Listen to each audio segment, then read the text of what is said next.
There are moments in long-running public stories when the focus shifts, not because new facts suddenly appear, but because new accusations resurface old tensions. In 2026, the Whittaker family of rural West Virginia is once again at the center of that shift. This time, the language is sharper. Scamming, perjury, fraud, exploitation. And now, Patrick's name has re-entered the conversation, not as a helper, not as a visitor, but as a potential figure in a widening dispute about money, government reporting, and responsibility. Before we examine the claims, we need to establish something essential. Allegations are not convictions. Statements made online are not court findings, and repetition does not transform a claim into proof. The Whittakers, long known through viral exposure tied to Mark Laita, have faced years of scrutiny over how donations were handled, who controlled funds, and whether government benefit rules were followed. Now, new voices claim that investigations were already underway long before Patrick or Eric entered the picture. That is a serious assertion. It suggests that Adult Protective Services or other state entities in West Virginia may have been reviewing the household prior to the arrival of high-profile intermediaries. As of now, there is no publicly released investigative report confirming the full timeline of any such inquiry. But the claim persists, and it centers on three major points. That there were pre-existing government investigations before Patrick or Eric appeared. That false statements were allegedly made to prosecutors regarding money received. That Patrick is being singled out while others who benefited remain unexamined. Let's examine each carefully. First, the investigation timeline. Online commentary now suggests that plans were already in motion to remove certain family members from the home before Patrick or Eric increased their involvement.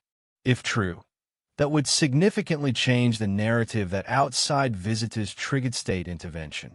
However, without public documentation, court filings, official removal orders, dated protective service reports, this remains unverified.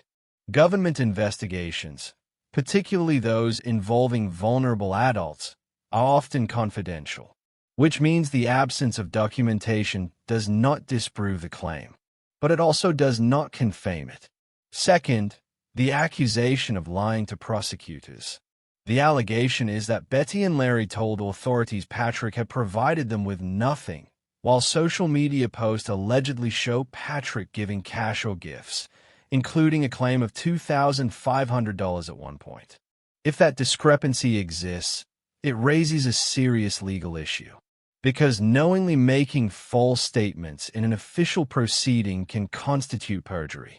But again, we must slow down. A Facebook post showing a donation does not automatically establish the legal context of testimony. Were they asked about direct cash? Were they asked about formal transfers? Were they asked about structured payments? Was the question framed around specific dates? Without a transcript of sworn testimony, we cannot conclude perjury occurred. Context determines legality. Third, the broader scamming allegation. The claim now circulating is that Betty and Larry, and possibly others, used social media exposure of vulnerable family members for monetary gain over many years, failing to report income properly to government agencies. If that were true, the legal implications would be significant. Failure to report income while receiving disability benefit can trigger federal or state fraud charges. But as of this writing, no public court database confirms a finalized conviction for long-term systemic benefit fraud against the Whittaker household. Investigations may exist. Charges may be pending, or accusations may be overstated. Until documentation surfaces, we remain in allegation territory. There is another dimension complicating this situation. Patrick reportedly faced legal trouble of his own. The claim now circulating suggests that while Patrick was incarcerated, a member of the Whittaker family allegedly broke into his home. If true, that introduces a retaliatory dynamic. But again, No publicly confirmed court ruling tying that event to the broader financial allegations has been released in consolidated form. What we are seeing is fragmentation. Multiple claims, multiple counterclaims, limited documentation. And into that fragmentation enters a new moral argument. If Patrick is being held accountable, should others who profited also be investigated? That question resonates beyond this single family. Because the Whittaker story has involved photographers, YouTubers, intermediaries, and supporters who all monetized content in some form. Ad revenue, channel growth, donations, merchandise, exposure-driven sponsorships. If exploitation occurred, where does accountability stop? At the person physically handing over money? At the person uploading the video? At the family members receiving funds? At the platform distributing ads? These are not rhetorical distractions. They are structural questions. Another claim now gaining traction is that unreported income may have angered taxpayers, suggesting public benefits were received while outside donations flowed in parallel. That scenario, if proven, would require formal financial audits. But we must remember something critical. Receiving donations does not automatically equal benefit fraud. The key legal factor is reporting requirements. Were the donations structured? Were they considered gifts? Were they income? Were they under reporting thresholds? Were they directed to third parties? These distinctions matter. Anger is not evidence. There is also a psychological factor at play. Public sympathy for the Whittakers has fluctuated over the years. Early exposure generated compassion. Later controversies generated suspicion. Now, fatigue is visible. Some supporters feel betrayed. Some critics feel validated. Some simply want clarity. But clarity requires documents, not declarations. At this stage in 2026, we have claims of pre-existing investigations, claims of false testimony, claims of unreported money, claims of selective accountability, claims of retaliation. What we do not yet have is a single comprehensive legal resolution tying all these threads together, which means the story is not settled. It is evolving. When allegations shift from internet drama to government intervention, the tone changes. Because once adult protective services, prosecutors, or benefit agencies enter the conversation, the issue stops being about reputation. It becomes about law. The current claim circulating in 2026 is this: that reports had already been filed, that investigations were already underway, that removal plans were already forming, and that the arrival of high-profile visitors, including Patrick and Eric, may have accelerated, but did not originate, state action. To evaluate that claim responsibly, we need to understand how investigations involving vulnerable adults typically function in West Virginia. In cases involving suspected neglect, exploitation, or unsafe living conditions, Adult Protective Services, APS, can open a case based on a neighbor's complaint, a healthcare provider's report, law enforcement referral, anonymous tip, financial institution alert, or documentation shared publicly that raises concerns. That last category matters. Publicly uploaded videos can absolutely trigger investigations. If footage shows potential neglect, unsafe housing, untreated medical conditions, or possible financial exploitation, agencies are obligated to review. The Whittaker family became widely known through content connected to Mark Laita, whose videos reached millions. That exposure alone could have prompted internal state review, regardless of who visited afterward. But here's the key point. APS investigations are confidential. Even if a case existed before Patrick or Eric arrived, the public would not necessarily know. Case timelines are rarely published unless they result in criminal prosecution or court orders. So the claim that plans were already in motion is plausible in theory. But plausibility is not proof. To remove vulnerable adults from a home, the state generally needs documented evidence of abuse, neglect, exploitation, incapacity combined with unsafe conditions, or inability of caregivers to provide basic needs. Removal is not typically triggered by internet controversy alone.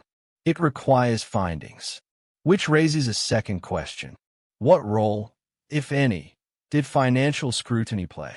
When vulnerable adults receive disability benefits, such as SSI or SSDI, there are reporting requirements for income and resources. Failure to report income above certain thresholds can result in benefit suspension, repayment demands, civil penalties, in severe cases, criminal fraud charges. Now consider the allegations circulating that significant donations were received but not properly reported. If investigators believed unreported income existed, that could trigger parallel reviews by state benefit agencies or federal authorities. But again, we must separate theory from documentation. As of now, there is no publicly released indictment confirming long-term benefit fraud tied directly to the Whittaker household. Investigations may exist. Subpoenas may have been issued. But without filed charges, we remain in a gray zone. There is also a misunderstanding frequently seen online. Not all donations count as income under benefit rules. One-time gifts, funds directed to third parties, in-kind assistance, like groceries or repairs, trust-managed disbursements. Each category has different reporting standards. Without reviewing bank records, benefit filings, and agency correspondence, no outside observer can definitively state whether a violation occurred. Anger does not equal audit. Now let's address the removal of the three as referenced in online commentary. The claims suggest that 3 vulnerable individuals were removed from care and that the decision may have been part of a longer investigation. Removal typically follows either emergency protective custody due to immediate danger, or court-approved action based on accumulated findings. If the removal was pre-planned, documentation would exist in sealed court records. If it was emergency-based, law enforcement involvement would likely appear in local logs. But unless someone obtains court filings or official statements, speculation fills the void. Another dimension complicates the narrative. When outside visitors frequently enter a vulnerable household, they can unintentionally create evidence. Videos show conditions. Live streams show interactions. Donations show financial flow. Public arguments show instability. All of that becomes part of the record, even if unintentionally. If investigators were already reviewing the household, increased visibility could have provided additional documentation, raised additional complaints, triggered additional mandatory reporting from viewers or professionals, which means Eric or Patrick visiting frequently may not have caused removal, but their presence may have intensified scrutiny. That distinction matters. Cause versus catalyst. There is also a legal concept often misunderstood online: contributory visibility. If someone repeatedly films a household and posts the footage, that footage can later be reviewed in a legal context. If unsafe conditions appear on camera, agencies can cite them. If financial exchanges appear on camera, agencies can question them. Public documentation can both protect and expose. Now consider the allegation that false statements were made to prosecutors about whether Patrick provided financial support. If that claim is accurate, it intersects with benefit investigations in a critical way. Why would someone deny receiving money? One possible explanation, if true, would be fear of benefit repercussions. If cash gifts were received and not reported, acknowledging them under oath could trigger agency review. But we must emphasize, we do not have transcripts. We do not have sworn affidavits. We do not have formal charges for perjury tied to those statements. Without those, the accusation remains an allegation. Another element often overlooked is intent. Benefit fraud requires more than oversight. It requires intentional misrepresentation. For individuals with limited financial literacy, particularly in households with cognitive impairments, reporting errors can occur without criminal intent. That does not excuse noncompliance, but it complicates criminal characterization. Now let's address the claim that Patrick is being selectively targeted. If investigations are underway involving financial matters, agencies typically examine all relevant parties, not just one. But public perception often focuses on the most visible name. Patrick was highly visible during a particular phase of the Whittaker story. Visibility attracts scrutiny. Yet if financial misconduct occurred across multiple actors, including content creators, intermediaries, or family members, accountability would theoretically extend accordingly. The question is whether formal investigations are broad or narrow.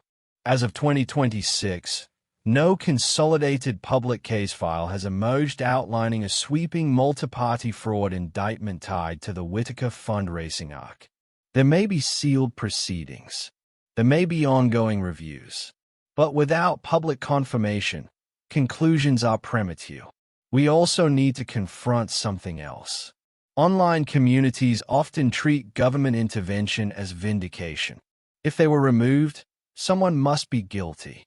But removal decisions are protective, not punitive. They do not automatically assign criminal blame. They address safety. If investigators believed vulnerable adults were not adequately protected, financially or physically, removal could occur without proving fraud. Safety threshold and criminal threshold are different. That distinction is critical. As we stand in 2026, the government angle remains partially obscured. Possible pre-existing investigation, plausible, documented timeline, not public, benefit reporting concerns, possible, filed fraud conviction, not publicly confirmed, removal influenced by increased visibility, potentially, directly caused by one individual, unproven. When a name resurfaces in a controversy that never fully settled, the reaction is immediate. Screenshots reappear. Old posts get reposted. Clips get recirculated. Allegations sharpen. In 2026, Patrick's name is back in circulation, not as a background helper, not as a quiet intermediary, but as a central figure in renewed accusations involving money, criminal exposure, and retaliation. Let's slow this down. There are currently 5 separate claims circulating about Patrick. That he provided significant financial support to the Whittaker household. That he was later accused of wrongdoing connected to exploitation. That he was incarcerated at some point. That during his incarceration, a Whittaker family member allegedly broke into his home. That extradition paperwork may now be pending for someone involved. Each of those claims requires independent verification. At present, there is no publicly consolidated court ruling tying all 5 together in a single legal conclusion. But the allegations themselves are shaping perception. First, the money.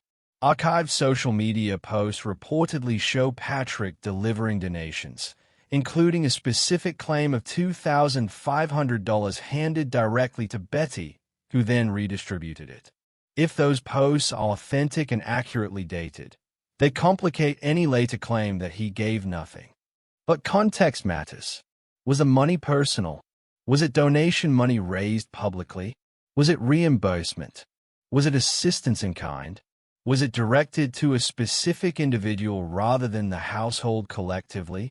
Without access to bank records, donation platform data, or sworn testimony transcripts, we cannot determine how that transfer was characterized legally. The difference between gift, charitable support, and controlled funds is not semantic. It determines reporting obligations. Now, let's address the incarceration claim. Online commentary suggests Patrick was locked up at some point during or after his involvement with the Whittakers. If true, public arrest records would exist. But arrest does not equal conviction. and conviction does not automatically relate to Whittaker financial matters. The internet often collapses unrelated legal trouble into narrative confirmation. If he was arrested, he must be guilty of everything. That is not how due process works.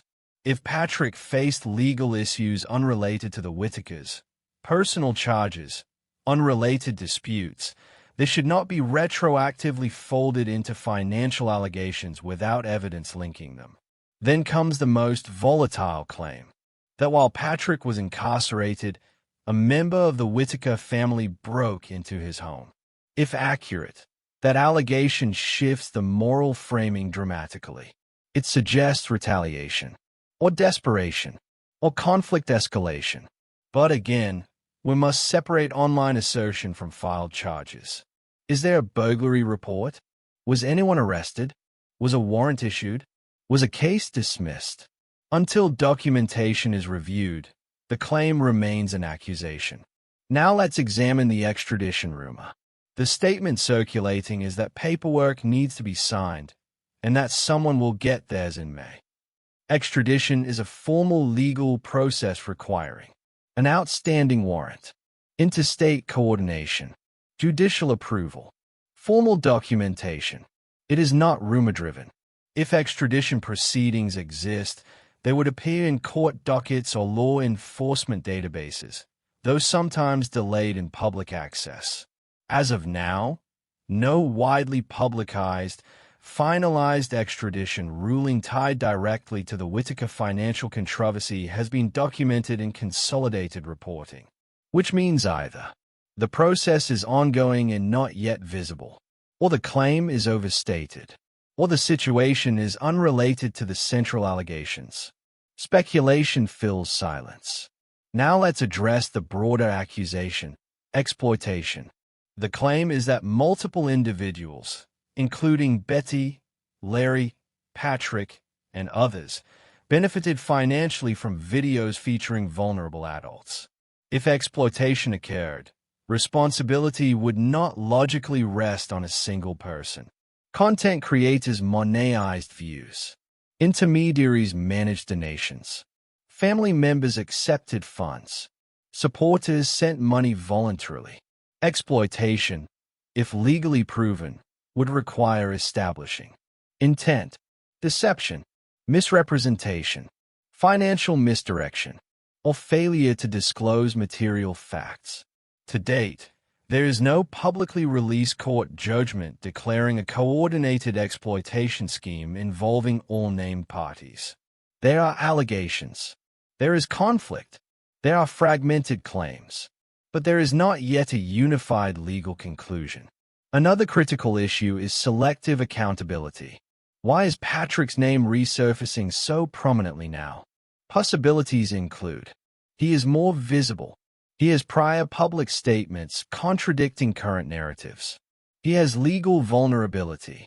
Or he is perceived as an easier target than family members with cognitive limitations. It is important not to overlook power dynamics. The Whittaker household includes individuals with documented developmental challenges. Holding them legally accountable requires careful examination of capacity and intent. Patrick, by contrast, is perceived as an outsider with agency and capacity. That difference influences public focus.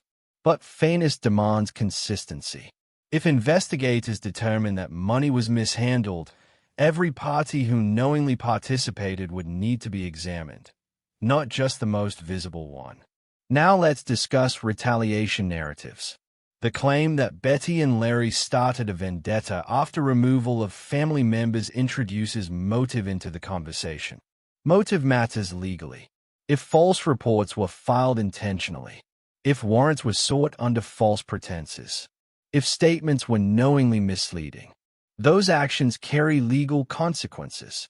But again, we require documentation. Alleging that someone lied on a warrant is not minor. False swearing on a warrant application is a prosecutable offense.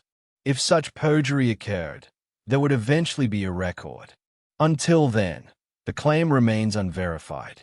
Another dimension to consider is emotional escalation. When financial relationships deteriorate, especially in informal charitable environments, disputes can turn personal. People feel betrayed. People feel used. People feel scapegoated. In those emotional conditions, narratives harden. He scammed them. They lied about him. They set him up. He exploited them. Without evidence, each statement becomes a weapon. What makes this situation uniquely volatile is that vulnerable adults are involved. That raises ethical stakes. The public wants justice, but justice requires evidence. If Patrick engaged in wrongdoing, formal proceedings will determine it. If others misrepresented financial facts, documentation will surface. If government agencies have been investigating quietly, indictments will clarify scope. Until then, what we have is fragmentation, a web of claims without a consolidated verdict. When stories like this unfold, people often treat them as isolated incidents. One family, one intermediary, one alleged scam, one accused helper. But the Whittaker situation, especially with Patrick's name resurfacing, fits a broader pattern that is repeated across the internet for more than a decade. Vulnerability, exposure, monetization, conflict, accusation, and then, eventually, fragmentation. To understand what may be happening now, we have to zoom out. When a vulnerable household becomes viral, three systems collide. The welfare system, the social media economy, and informal charity. Each operates under different rules. The welfare system is structured, bureaucratic, documentation-heavy, and slow. It requires income reporting, resource limits, compliance reviews. The social media economy is fast, emotional, algorithm-driven. It rewards visibility, outrage, sympathy, and narrative arcs. Informal charity sits in between, fueled by goodwill, but often lacking structure, accounting standards, or legal guidance. When those three systems intersect without formal planning, instability is almost guaranteed. Let's break that down in practical terms. If a family receives disability benefits, there are income thresholds and reporting obligations. If a YouTube channel features that family and raises donations, those funds may or may not count as reportable income depending on structure. If an intermediary handles money without establishing a non-profit, trust, or guardianship framework, legal ambiguity increases. And if multiple people monetize content around that family simultaneously, financial lines blur even further. Now add public commentary. When viewers see cash exchanged on video, they assume full transparency. When they see lifestyle improvements, they assume surplus. When they see legal trouble, they assume fraud. But legal definitions operate differently than public perception. Exploitation requires intent and misrepresentation. Fraud requires knowing deception. Failure to report income requires proof of obligation and awareness. Those are not simple standards to meet, especially in informal environments. Now consider the Whittakers specifically. The family first entered widespread public consciousness through content connected to Mark Laita. That exposure created a sympathetic narrative: extreme poverty in rural Appalachia, limited education, developmental disabilities, generational hardship near. That sympathy translated into donations. Then intermediaries appeared. Then more money flowed. Then scrutiny intensified. This arc is not unique to the Whittakers. It is common in viral charity cases. The moment funds increase, suspicion increases. The moment suspicion increases, alliances fracture. The moment alliances fracture, names surface. Patrick's name resurfacing now is part of that cycle. Not necessarily proof of guilt. Not necessarily proof of innocence. But part of a predictable escalation pattern. There is also a deeper psychological dynamic at play. When viewers donate, they form expectations. They expect visible improvement. They expect gratitude. They expect stability. They expect moral clarity. If those expectations are not met, resentment grows. Resentment seeks a target.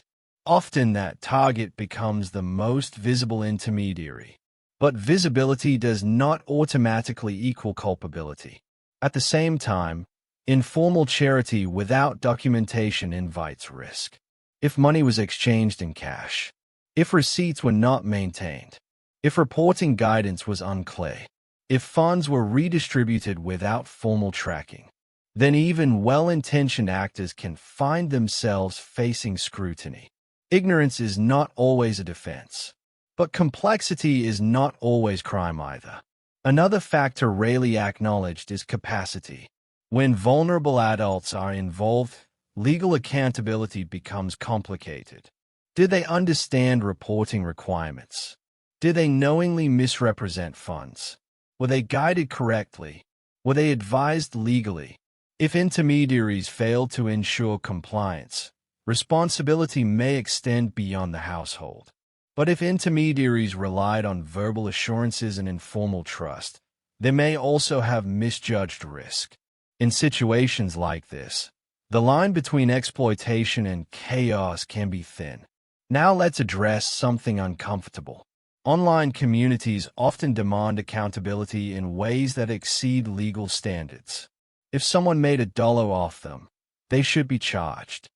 That sounds morally consistent. But legally, monetizing content that includes consenting adults is not automatically criminal.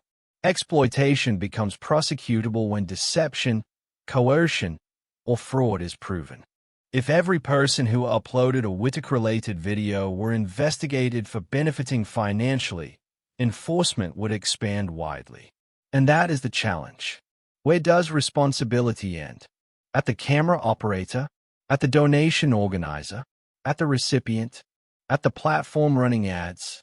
The law draws narrower lines than public anger does. As of now, no unified public indictment has surfaced naming all parties involved in the Whittaker fundraising era as part of a coordinated scam. If such a case emerges, documentation will clarify scope. If it does not, we may be witnessing a familiar pattern, a messy collapse of informal charity relationships, amplified by online distrust. There is one more layer to consider. When money enters households struggling with addiction or instability, volatility increases. If allegations about drug involvement are true, and we must stress that many such claims remain unproven, then financial chaos can follow without structured oversight. But addiction does not equal organized fraud, and poverty does not equal criminal enterprise. It can equal disorganization, poor judgment, mistrust, defensiveness, all of which can look like malice from the outside. Patrick's resurfacing may represent one of three things: genuine legal accountability in progress, deflection from broader responsibility, or a narrative escalation fueled by unresolved resentment. Without court records, we cannot choose definitively among those options. What we can say is this: years of monetized exposure created a financial ecosystem around the Whittakers. That ecosystem lacked formal infrastructure. When ecosystems lack structure, collapse often produces blame, and blame often lands unevenly. As this situation continues unfolding in 2026, clarity will not come from live-stream declarations or comment threads. It will come from filed charges, court transcripts, financial audits, official rulings. Until then, the responsible position is restraint. Accusations deserve investigation. Names deserve due process. Vulnerable adults deserve protection. And viewers deserve documented truth, not just amplified claims. The Whittaker story has never been simple. And this latest chapter, with Patrick's name surfacing again, is not a clean revelation. It is part of a long-running collision between poverty, publicity, and money. Whether it ends in conviction, exoneration, or continued ambiguity remains to be seen. But one principle remains consistent. Allegations are not verdicts. And in situations this complicated, precision matters more than volume. At this point, the question is no longer just whether money was mishandled. It's whether the truth will ever be fully documented. The Whittaker story has stretched across years, from early viral exposure tied to Mark Laita, to fundraising waves, to internal conflicts, to the resurfacing of Patrick's name in 2026. What remains consistent is this: allegations multiply faster than verified records. Right now, there are claims of unreported donations, claims of false statements, claims of retaliation, claims of selective accountability, claims of government investigations already in motion. But claims are not conclusions. If there was benefit fraud, formal charges will define it. If there was perjury, transcripts will prove it. If there was exploitation, financial audits will outline it. If there was retaliation, court filings will show it. Until then, what we are witnessing is a collision between informal charity and formal law. And that collision rarely resolves quietly. The deeper issue may not be one individual's guilt or innocence. It may be the absence of structure from the beginning. No formal trust, no independent oversight, no transparent accounting released publicly, no long-term compliance planning for benefit reporting. When money flows through informal channels around vulnerable adults in rural West Virginia, near places like Odd, instability becomes almost inevitable. Now Patrick's name sits in the center of renewed scrutiny. Whether that scrutiny results in documented legal action or fades into unresolved accusation will determine how this chapter closes. But one principle remains essential. Accountability must be evidence-based. Responsibility must be evenly applied. And vulnerable people must not become collateral damage in online battles. If wrongdoing occurred, it should be proven in court, not decided in comment sections. And if wrongdoing did not occur, clarity deserved to be just as public as accusation. The story isn't finished. It's waiting on documentation. Thank you for watching this video. Click here to watch another video that might interest you.